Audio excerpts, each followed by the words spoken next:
Assalamu alaikum wa rahmatullahi wa barakatuhu.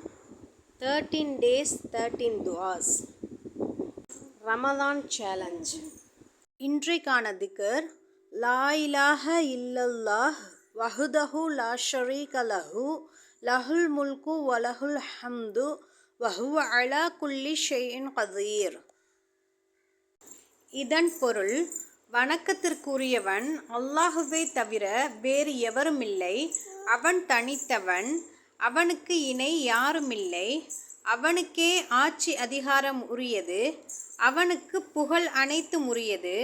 அவன் எல்லாவற்றின் மீதும் வல்லமையுள்ளவன். இந்த திக்ர் உடைய நன்மை அடிமை விடுதலைக்கு சமம். 10 பேரை விடுதலை செய்த கூலி கிடைக்கும்.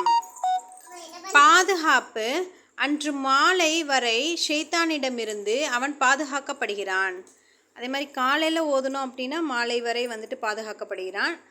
மாலை ஓதணும் அப்படின்னா காலையில் இருந்து சைத்தான்கிட்ட இருந்து பாதுகாக்கப்படுகிறான். இதனுடைய நன்மைகள் 100 நன்மைகள் பதிவு செய்யப்படும்.